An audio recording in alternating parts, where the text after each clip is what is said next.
복염이 계속되고 있습니다. 우리 좌우에 한번 따뜻이 인사하겠습니다.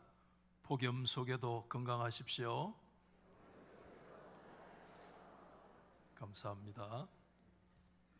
그래도 아침 저녁으로는 조금 숙졌죠? 입추가 무섭구나 그런 생각을 가지게 됐습니다. 그리고 때때로 파리 올림픽에서 들려오는 금메달 소식이 저는 스포츠 문외한이에요.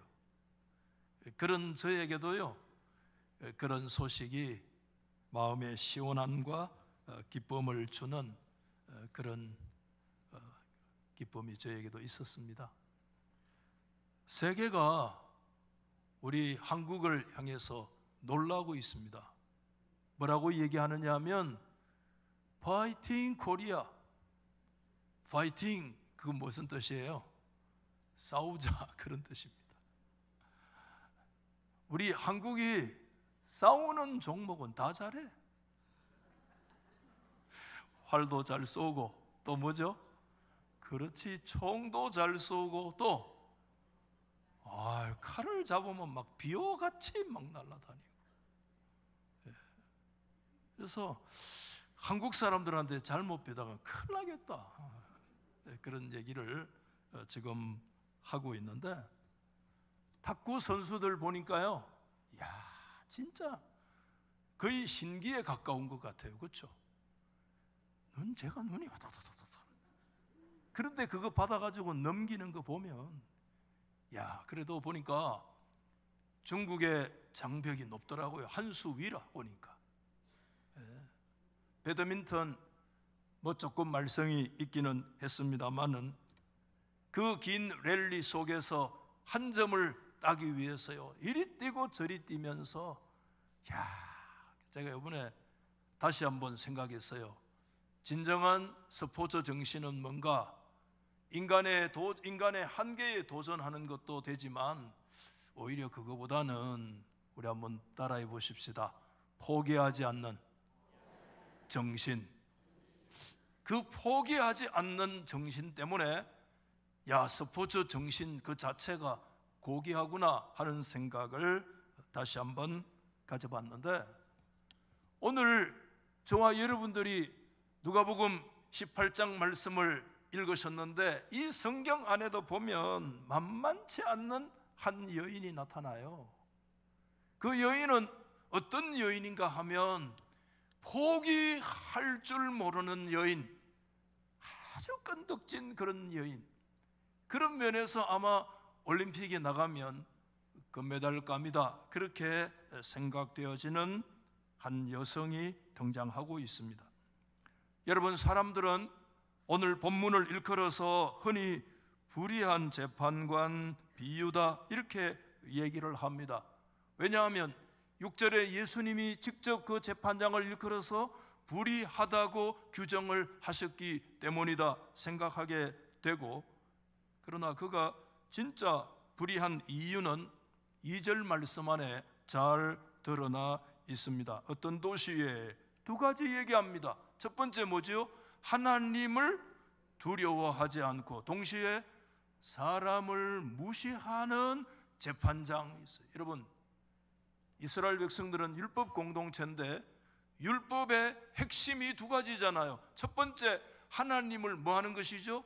경외하는 것이 제일 가치고, 그와 동시에 이웃과 사람을 사랑하는 것이, 이 두 가지가 율법의 핵심 가치인데, 하나님을 두려워하지 않고 사람을 무시하는 것은 율법의 핵심 가치 두 가지를 다 거부하는 사람이기 때문에 분명히 예수님의 말씀처럼 불의한 재판장임에 틀림이 없습니다. 그래서 어떤 학자는 오늘 이 재판장은 아마도 로마가 고용했던 이방인 재판장일 것이다, 이렇게 추정하는 사람도 있습니다만은 저는 그 추정에 동의할 수는 없어요.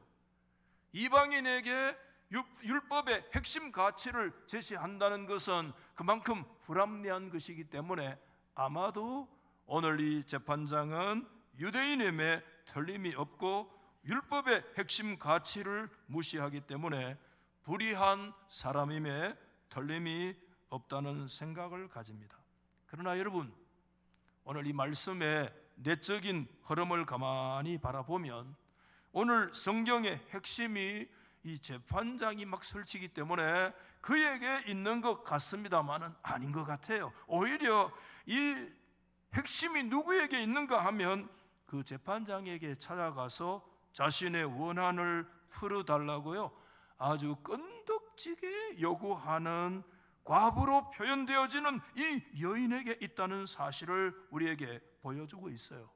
그런 면에서 아마 오늘 이 말씀은 끈덕진 과부 비유다, 이렇게 말씀하는 것이 더 타당하지 않을까, 그런 생각을 가지게 돼요.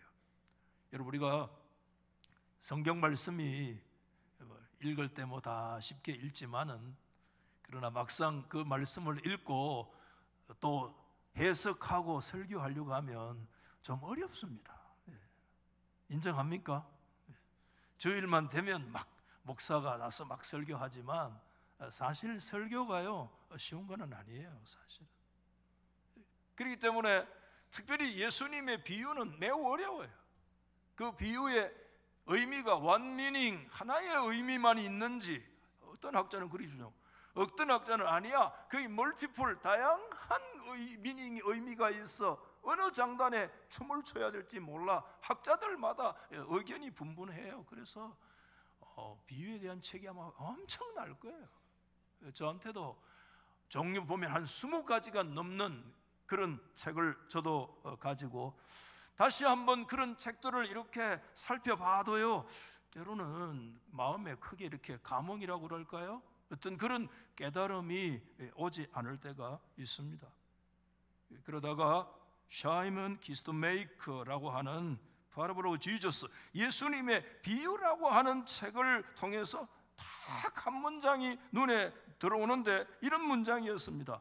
어떤 의미에서 한번 그 다음 읽어볼까요? 시작. 끈덕진 과부는 뭐죠?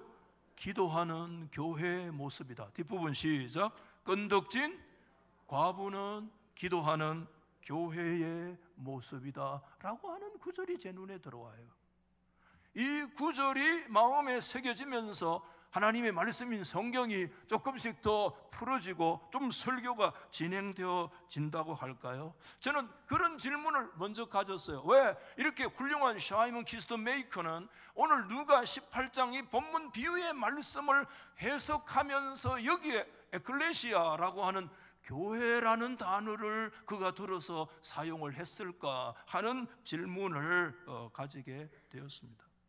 여러분, 7절에 보면 하물며 그 밤낮 부르짖는 누구죠? 택하신 자들의 원한을 풀어주지 아니하시겠느냐. 여기에 택하신 자들이라고 나오는데 이 택하신 자들이 과연 누굽니까? 신구약 성경 안에 관통되어져 있는 개념이잖아요. 택하신 자들. 구약 성경에 보면 히브리어로 카할 야훼, 카할 여호와, 여호와의 공동체가 있어요. 이게 카할 야훼, 여호와의 부름받은 백성들을 일컬어서 하나님의 택하신 백성이라고 그래요. 이게 신약 성경으로 넘어오면 그리스도 예수의 십자가의 공로에 힘입어서 하나님의 나라로 들어가게 될 하나님의 택한 백성들을 일컬어서 택하신 자들이라 이렇게 말씀하고 있잖아요. 여러분, 마태복음 24장은 예수님의 종말론인데 이렇게 말씀했습니다. 그가 큰 나팔 소리와 함께 천사들을 보내리니 그들이 그의 누구를요?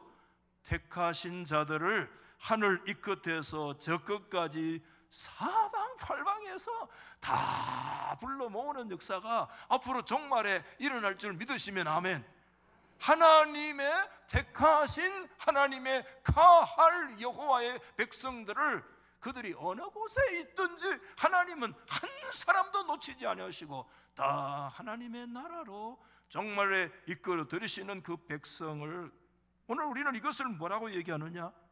에클레시아, 교회다 이렇게 말씀을 하고 있는 것입니다.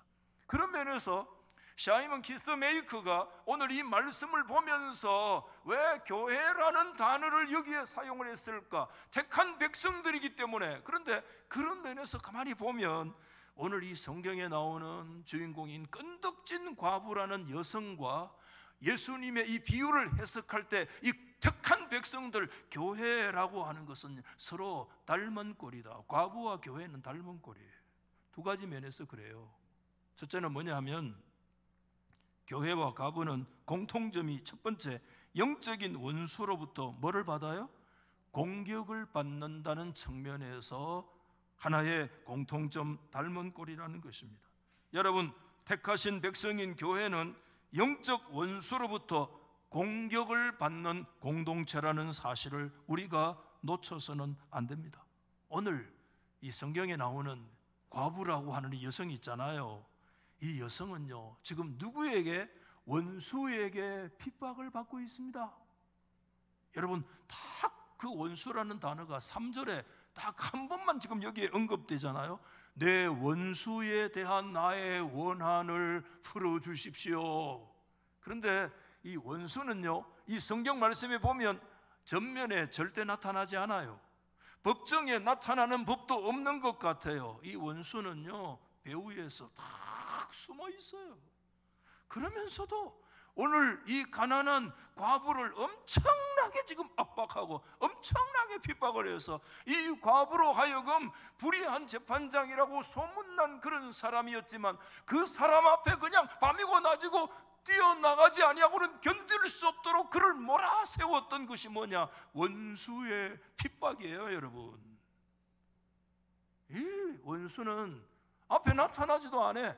뒤에 숨어서 금권을 이용해서 어쩌면 거대한 변호사를 살 수도 있고, 때로는 재판장을 매수할 수도 있고, 어떤 힘과 파워를 가지고 그 나름대로의 자기의 목적을 이렇게 이끌어내는 엄청난 파워를 가지고 있지만 아주 배후에 숨어서 그럼에도 그 여성을 엄청나게 지금 핍박하고 압박하고 있는 그런 존재로 지금 나타나고 있는데요. 여러분, 누가복음과 신약 성경 전반에 등장하는 교회의 원수가 있습니다. 여러분, 교회의 영적인 원수는 누굽니까? 이런 답을 다 알고 있습니다. 두 자입니다. 뭐죠? 사단, 마귀가 교회의 영적인 원수인 줄. 아멘? 그냥 원수가 아니라 철천지 원수라는 거 있잖아요, 여러분. 철천지 원수입니다. 여러분, 예수님께서 교회라는 단어를 처음 사용하셨습니다. 마태 16장에 내가 나의 교회를 이 반석 위에 세우리라고 말씀을 하실 때, 그때 예수님이 음부의 권세가 이기지 못한다, 예수님이 아주 전투적인 그런 용어를 쓰면서 교회를 얘기할 때 음부의 권세가 뭐냐? 다른 말로 얘기하면 지옥의 대문이라는 뜻입니다. 지옥은 여러분 큰 대문을 가지고 있습니다. 문이 넓어요. 그래서 그 지옥으로 들어가는 사람들이 많아요. 지옥으로 문이 엄청난 대문입니다. 엄청난 세력입니다. 그거를 예수님은 음부의 권세라고 얘기하는데, 지옥의 대문의 세력이 주님의 교회를 이기지 못할 것이다 라고 주님이 전투적인 용어를 사용을 하신 거예요. 다시 말하면 하나님의 교회는 태생적으로 원수 사탄을 대적자로 두고 있는 공동체라는 것을 우리가 잊어서 안 된다는 사실입니다. 그래서 여러분, 우리가 성도가 된다라고 하는 것은 뭐냐 하면 원수를 삼는 거예요. 사람을 원수로 삼으면 안 될 줄 믿습니다. 사람은 원수로 삼으면 안 돼요. 우리가 예수를 믿고 성도가 된다는 것은 영적으로 원수를 맺는데, 누구와요? 마귀의, 저와 여러분들 철천지 원수가 된다는 거, 이거 놓치면 안 돼요. 이거 놓치면 안 돼요. 사람 붙들고 싸우지 마세요. 제가 자주 그런 말씀 드리잖아요. 에베소 6장 12절 말씀 뭡니까? 우리의 씨름은 뭐에 대한 것이 아니요, 혈과 육에 대한 것. 혈육은 인생을 얘기해요. 연약성을 말하는 거예요. 인간은 혈과 육이야. 혈과 육의 인생은 우리가 싸워야 될 상대가 아니야. 그 우리가 도와줘야 되고 기도해야 될 상대지, 일생 동안 사람 붙들고 싸우는 거 아니야. 우리의 씨름의 상대는 혈과 육이 아니야. 정사와 세상의 권세와 어둠의 주관자들과 하늘에 속한 악한 영들이 하나님의 교회와 성도가 싸워야 할 진정한 싸움의 대상인 줄로 믿으시면 아멘. 이거 분명히 우리가 하나님 앞에 인식을 하나님 앞에 우리가 하지 않으면 안 된다는 거예요. 그래서 교회의 영적인 원수는 마귀 사탄이기 때문에 베드로는 경고한 거예요. 베드로전서 5장 말씀에서요, 근신하라 깨어라. 너희 뭐가요? 대적마귀, 이건 뭡니까? 너희 원수 마귀가 우는 사자와 같이 삼킬 자를 지금 찾고 있다. 이렇게 우리에게 경고의 말씀을 주신 거예요.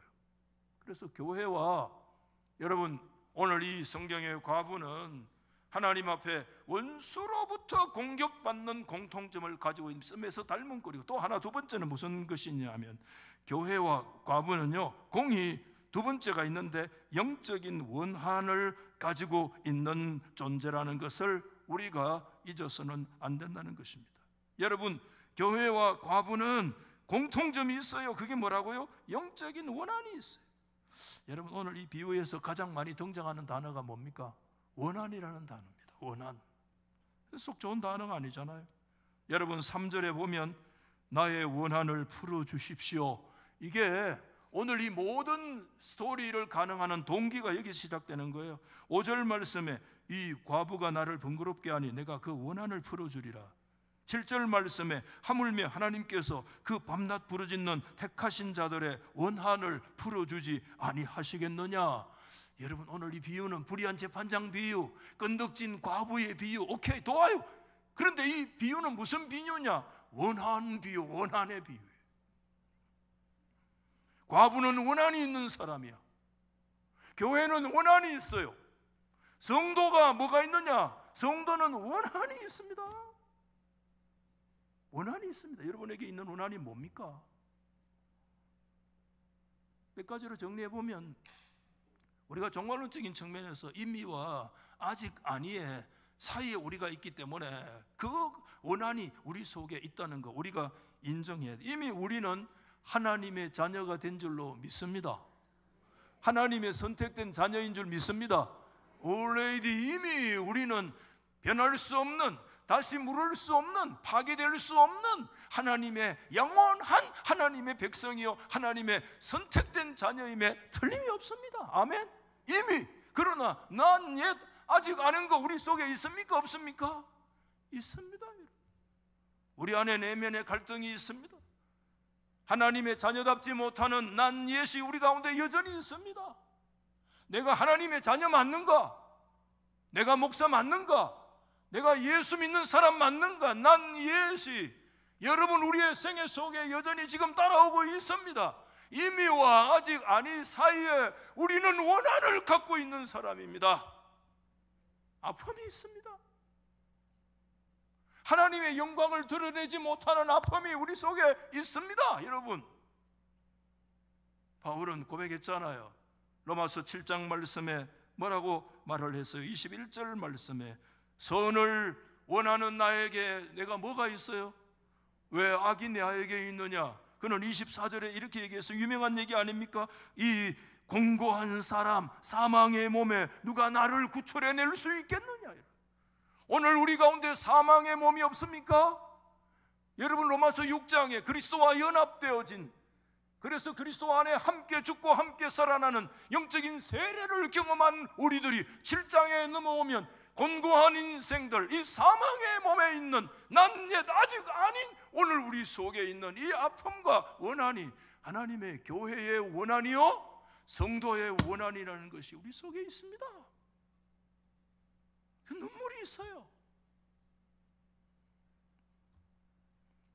기도의 원한이 있습니다. 신속하지만은 더딘 응답에 대한 원한이 있습니다. 여러분, 기도 응답이 하나님의 관점에서는요 한 번도 하나님은 더디게 하거나 늦추는 법이 없고, 하나님의 응답은 그분의 시간에서는 항상 신속하고 정확하지만, 그러나 우리의 관점에서 바라보면 여러분 기도는 여러분 힘듭니다. 오늘 여러분 성경에서 여러분 이렇게 얘기하시는 겁니다. 여러분 7절에 그들에게 오래 참으시겠느냐?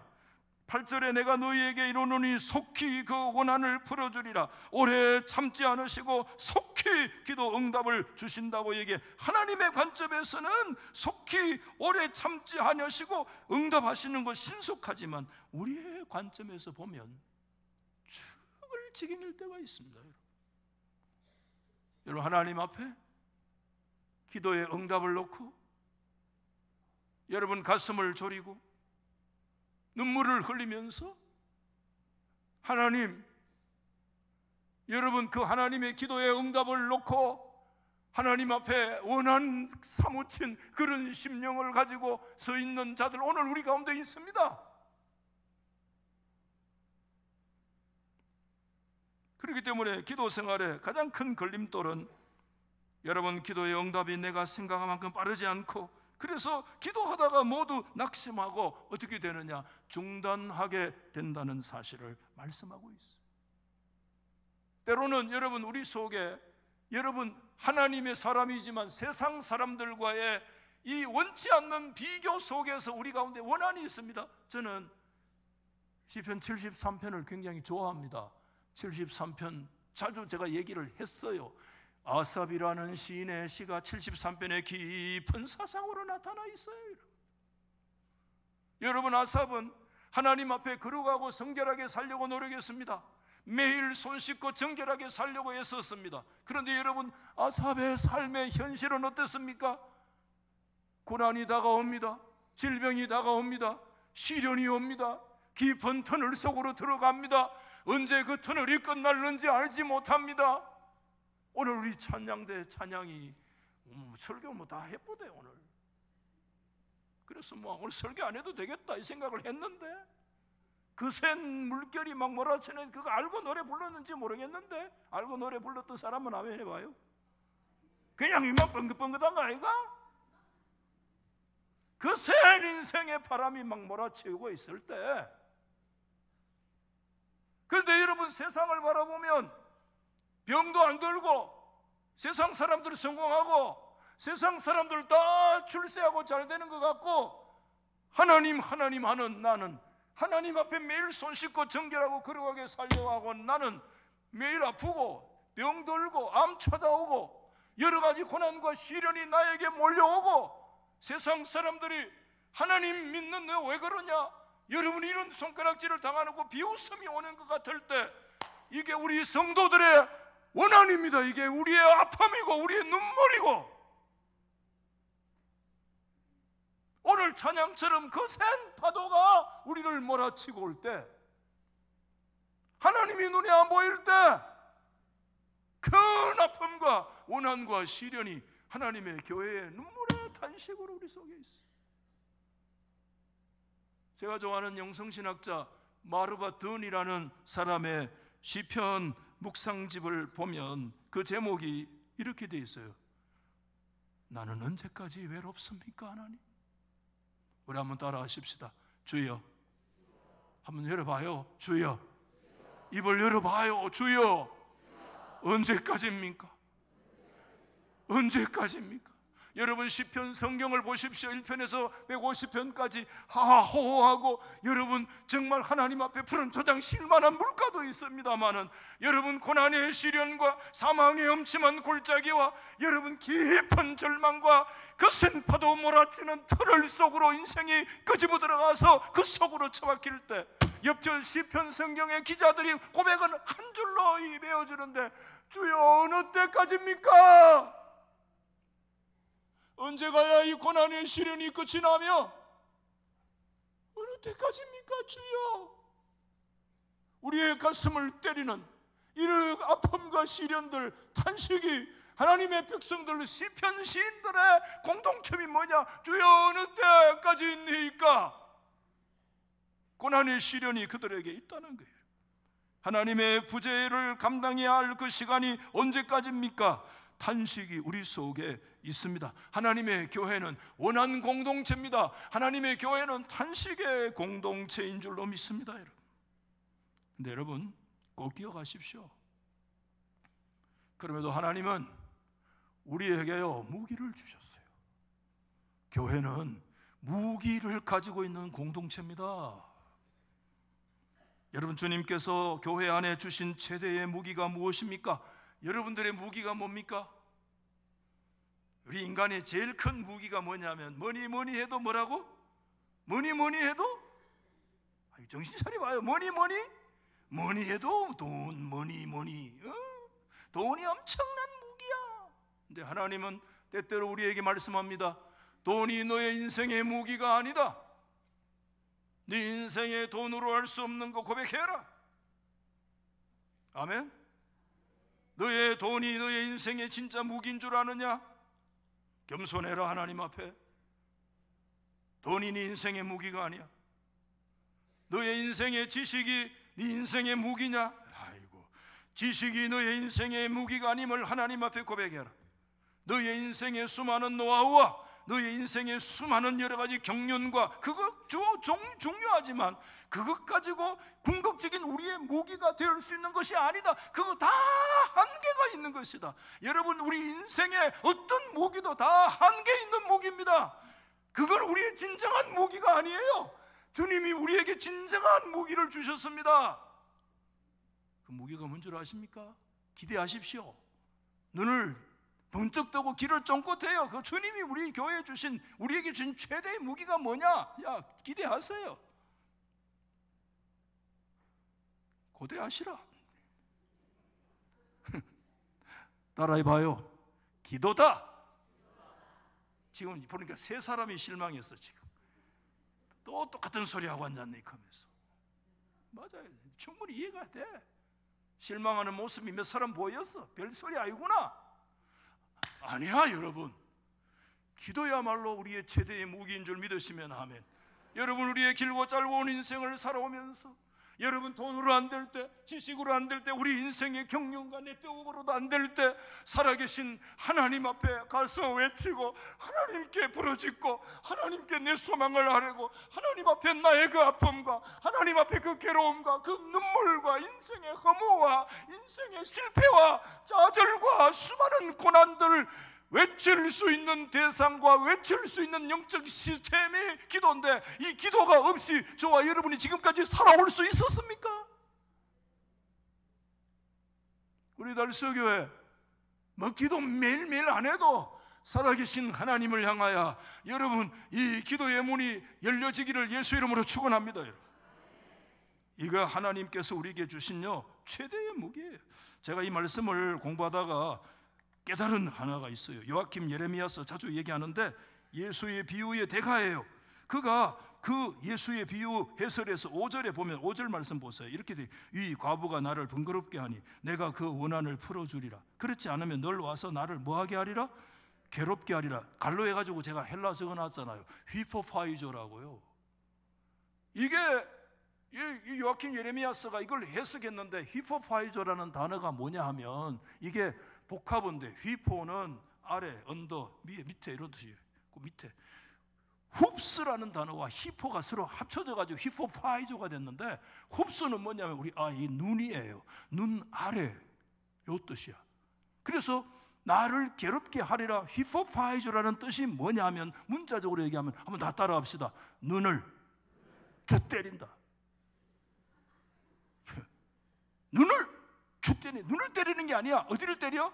눈 때리면 안 돼. 눈 어디? 눈 아래, 휘포, 눈 아래를 딱 때리는 거예요. 여러분, 예수님께서요, 이 용어를, 무슨 용어를 썼느냐면요, 권투, 박싱 알죠? 박싱. 이야, 복싱 용어를 쓰신 거예요, 예수님께서요.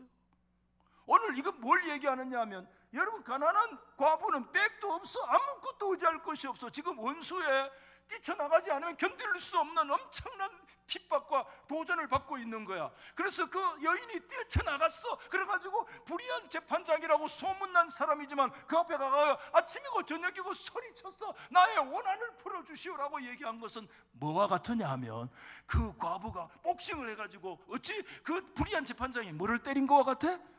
눈 밑을 때린 거야. 아침에도 한 번 때리고 저녁에도 때리고 밤에도 와서 주 때리뿐 거야. 여러분, 진짜 때렸다는 거 아닙니다. 진짜 때리다면 죽어본다. 근데 와서 부르짖은 것이 뭐냐 하면, 예수님은 히포파이조, 복싱용으로 사용하신 거야. 여러분, 그 복싱, 그 힙합 파이저의 이 라이트, 레프트 뭡니까? 라이트, 레프트, 그 다음 뭐야? 아파카트, 그 다음 뭐야? 후! 그래가지고 그때마다 주 때리 뻗더니, 여러분, 그 재판장이 뻗었습니까? 안 뻗었습니까? 뻗었습니다. 성경에 뻗었다는 말은 없어. 근데 진짜 뻗었어. 5절 말씀해 봐요. 5절 시작. 이 과부가 나를 뭐하니? 번거롭게 하니 내가 뭐지? 그 원한을 풀어주리라. 5절이라니까. 5절. 이 과부가 나를 번거롭게 하니 내 원한을 풀어주리라. 이 앞에 있잖아요. 이게 뭐냐 하면, 따라합시다. 재판장의 항복선언. 이게 항복선언이야. 재판장이 가서 그냥 때려버리니까 항복한 거야, 여러분. 세 사람이 눈을 감고 있는데 저를 한번 보십시오. 여러분, 제가 가서 좀 싸우겠습니까? 제가 얻어 터지고 댕길 사람 같습니까? 한번 열어봅시다. 제가 좀 싸울 만합니까? 얻어 터지고 댕길 것 같습니까? 똑바로 얘기해요. 에? 좀 싸울 것 같아요? 이야, 사람을 영 진짜 전투적으로 보네. 목사를 어떻게 싸움꾼으로 보나? 참 대답하기 곤란하죠. 여러분, 다 옛날에 클 때요, 동네에서 같은 동기들이 있어도요, 그 안에 뭐가 있어요? 다 서열하는 거 있습니다. 서열인데 무슨 서열인 줄 압니까? 주먹 서열입니다. 다 서열이 있어요. 저희 마을에도요, 여학생들도, 여학생들은 동기들이 있는데 몇 명인지 난 모르겠어. 남학생들은 남자니까 동기니까 13명인데 여학생도 한 7명, 다 합하면 우리 동기만 해도 한 동네에 20명이 넘었던 것 같아. 근데 13명 여학생들하고 뭐 싸울 필요는 없잖아요. 고무줄을 끊고 이런 걸 했지만, 여학생들하고 남자들은 뭐야? 그거 모르지 않아도 그거 다 서열이 있어. 자, 물어봅시다. 그 13명 가운데 제가 서열 몇 번이겠습니까? 찬양대 한번 여기 봐요. 오늘 노래 잘했는데 서열 몇 번? 서열 1번이란다. 날 보고 내가 뭐 싸움꾼인가? 이야, 진짜. 서열 몇 번? 1. 믿음이 없다. 오늘 점심 조금만 먹어요. 아, 진짜 제가 서열 여러분 몇 번인 줄 압니까? 넘버 2. 상당히 비웃는 듯한, 지금 믿지 못하는 분들이 지금 있는데, 여러분, 이거는 엄연한 팩트입니다. 팩트.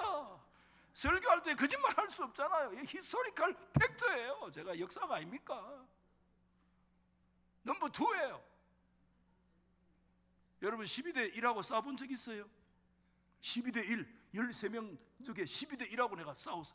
왜냐하면 뭐 교회 인도해도요, 교회가 좀 멀어요. 그러니까 한 번씩 교회 다 데리고 가도요, 다 중간에 떨어지고 마지막까지 예수 믿고 하는 인간은 내 뺏기 없어. 예. 그래가지고 이놈 아들이 교회 갔다 하면 오면 더 놀리네. 뭐라고 놀리는? 교회 가니까 대머리 목사가 막 이렇게 하면서 막 매미채를 들고 막 이런 노래가 있어, 옛날에. 그때 헌금 보고니가 매미채처럼 생겼거든. 그래, 머리가 대머리 목사가 말이야, 매미채 들고 돈 거둔다 이기라, 그러면서 나를 놀리는 거야. 그러면 내가, 여러분, 한 번 누우면 내가 참지만, 내가 주의 영광을 위해서 내가 참을 수가 있습니까? 순교적인 각오로 내가 12대 1하고 싸웠는데, 12대 1하고 싸운 인간이 있으면 나와봐요. 주의 영광을 위해서 12대 1하고 내가 싸웠어. 그때는요, 한 놈을 족쳐야 돼. 한 놈을. 누구를 족쳐야 돼요? 넘버 1. 그래가지고 이 넘버 1을 내가 때렸는데, 이 어디를 때렸는가? 어디를 때렸어? 눈밑을 때린 것 같아요. 힙합파이죠. 그때부터 내가 성경적으로 싸웠어. 야, 그래가지고 이놈아가 한 방 맞고 뻗어붙어. 아이고, 안 믿는 것 같은데. 진짜입니다, 이거. 게임 끝. 그래서 그런지 13놈 중에 다 살아있는데 그놈만 죽었어. 벌써 10년 전에 죽었어. 자식이 그때 눈이 맞아 죽었나, 자식.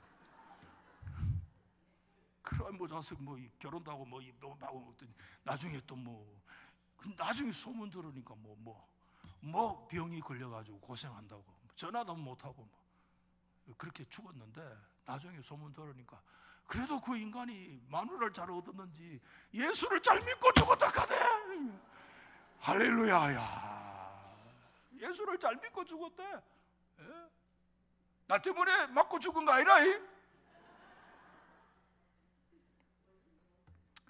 오늘 담임 목사가 막 싸우자 하는구나 설교할 때마다. 그게 아니고요, 여러분. 교회의 권세가 그렇습니다. 아멘. 교회의 최대의 권세는 돈 아닙니다, 여러분. 조직 아닙니다. 교회의 최대의 권세는 하나님께 부르짖는 연약한 것 같지만, 소리가 문 밖에도 나가지 않고 사라지는 것 같지만, 하나님이 들으시는 기도가 땅에 있는 교회의 최대의 위기인 줄, 무기인 줄로 믿으시기를 바랍니다. 오늘 이 말씀에 주님의 가르침을 몇 가지 정리하려고 하는데, 첫째는 뭐냐면 기도는 성도의 뭐다? 사명이다. 기도라는 단어가요, 식상하고요, 그 뜻을 다 제대로 드러내지를 못하고 있어요. 원문 성경을 어제 다시 이렇게 들어보니까요, 기도하라고 하는 중요한 단어가 있는데 그 앞에 항상이라는 단어가 있고요, 그 항상 기도하라는 단어 앞에 조동사, 동사를 돕는, 영어로 얘기하면 must라고 하는 동사가 있어요. 그게 헬라 말로 뭐냐면 day라는 동사가, 조동사가 항상 붙어 있어요. 이게 누가복음에 조동사 day가 한 18번 정도 나오는데 그 중에 10번 이상은 어디 썼는가 하면 예수님의 십자가의 부활의 역사에 사용되어졌어요. 그런데 그 조동사 day라는 단어는 어디서 왔느냐? 본동사 데오에서 왔어요. 데오가 뭐냐면, 따라합시다. 동여매라, 묶어라, 이런 뜻이에요. 기도하라는 말씀에 day라는 조동사가 앞에 붙어 있다는 것은 뭘 얘기하는가 하면, 굳이 그 성경 내용대로 해석하면, 따라합시다. 너를 기도로 묶어매라, 기도에 너 자신을 동여 묶어라, 이런 뜻이에요. 하나님의 백성은 어떤 사람인 줄 압니까? 기도에 자신을 대어 묶어매는 사람인 줄로 믿으시길 바랍니다. 기도에 동여매라. 기도에 네가 묶여야 돼. 기도에 묶인 목사, 기도에 묶인 장로, 기도에 묶인 그런 믿음의 직분자, 기도에 묶여있는 성도가 되라. 아멘. 예수님은 십자가의 사명을 감당하기 위해서 그분의 십자가 사명 앞에 대해 주님은 십자가에 묶였어. 오늘 성도는 기도에 묶여요. 기도의 사명. 두 번째, 기도는 어떻게 해야 돼요? 항상 해야 돼요. 판토테, 항상. 7절에 밤낮 부르짖는다, 그런 말씀이 있잖아요. 밤낮 24시간 기도해라, 그런 말이 아닙니다. 하나님을 향해서 의지하고 하나님을 향해서 항상 기도. 세 번째는 뭐예요? 기도하다가 뭐 하지 말아라? 낙심하지 말아라. 동사, 여러분 데이라는 조동사가요, 묶어매라는 대오에서 왔는데 그게 기도하라는 동사에도 데이가 도와주지만 그 뒤에 낙심하지 말라에도 그 말씀이 서로 묶여 있어요. 그래서 기도에도 동념해야 되지만 하나님의 백성들은 기도하다가 낙심하지 말아야 할 것에도 자기를 묶어매야 된다는 거예요. 왜냐하면 우리는 기도하다가 낙심하기 쉽거든. 예수님이 오늘 이 말씀을 하신 이유가 그거예요. 너희들이 기도하다가 낙심하기 쉽기 때문에 낙심하지 않도록 주님이 주신 말씀이 오늘 우리 본문의 말씀이라는 거 우리가 놓쳐서는 안 됩니다. 저는 지난 주일에 오늘 본문과 쌍둥이 비유를 우리가 말씀했어요. 지난번에 누가복음 18장 적어주고 뭐죠? 휴가 갔다 와가지고 11장인 줄 알고 제가 11장 설교했잖아요. 이 쌍둥이 비유라. 그때 제가 결론에 그런 얘기했어요. 따라합시다. 기도는 간청을 넘어 어디로요? 신뢰로. 신뢰를 넘어 어디로요? 하나님의 성품으로 들어가자. 그런 말씀을 드린 적이 있어요. 하나님의 성품은 그 쌍둥이 비유 가운데 밤중에 찾아온 친구 11장의 말씀보다는요, 어디에? 오늘 이 18장 말씀에 하나님의 성품이 더 잘 드러나고 있어요. 하나님이 어떤 분이냐? 오늘 몇 가지 정리하겠습니다. 첫째, 우리 하나님은요, 의로우신 하나님이신 줄 믿습니다. 재판장은 불의하지만 하나님은 의로우십니다. 아멘. 하나님, 두 번째는 하나님은요, 우리를 뭐 하셨어요? 선택하신 하나님이신 줄 믿습니까? 선택하신 하나님은요, 끝까지 우리를 책임져 주실 줄 믿습니다. 재판장과 과부는 아무 상관없는 사람이야. 그러나 우리는 아니에요. 우리는 하나님의 선택된, 하나님의 소유된 백성인 줄로 믿습니다. 우리는 하나님의 선택. 셋째는 하나님은 기도의 교제를 좋아하시는 하나님이세요. 아멘이죠? 재판장은 귀찮고 성가셔서 원한을 들어주었지만 우리 하나님은 우리와 기도의 교제를 계속 좋아하시고 원하시는 하나님이시고, 넷째는 기도를 좋아하시는 하나님이실 뿐만 아니라 기도를 명령하신 분이에요. 하나님은 기도를 명령하셨어요. 아멘. 우리 모두는 기도의 명령 앞에 서 있다는 거. 또 마지막 다섯 번째는요, 이 말씀 가만히 들여다보면 영적인 유익을 궁극적으로 성취하시는 하나님이시라는 사실을 우리 가운데 깊이 보여주고 있습니다. 우리는요, 우리의 시간 스케줄에는 지연되는 것 때문에 너무 힘들어요. 소원 수리가 늦어지는 것 같아요. 그러나 하나님은 정확할 때, 하나님은요 반드시 하나님의 뜻이 달라요. 더 다른 깊은 이유가 있어요. 그것이 뭔가 하면 합력해서 선을 이루시는 하나님, 반드시 하나님의 영적인 유익을 성취하시는 우리 하나님이신 줄로 믿으시기를 바랍니다. 우리 사랑하는 달속의 우리 모든 성도 여러분들, 우리 기도 시간 많이 안 가져도요, 하나님을 향해서요 대오 기도를요 거기에 동여 묶으십시다. 아멘. 기도에 우리 자신을 동여 매서 오늘 이 성경이 가르치는 그 기도의 자리로 하나님의 그 의롭고 하나님의 자비하시고 하나님의 그 풍성하신 그 은혜의 역사를 우리가 기억하기 때문에 간청하고, 간청 그 자체가 아니라 하나님을 신뢰하는 그 하나님의 성품 안에 우리가 깊이 들어가서 하나님을 더 의지하는 그 기도의 성취가 우리 속에 일어나기를 예수 이름으로 축원합니다.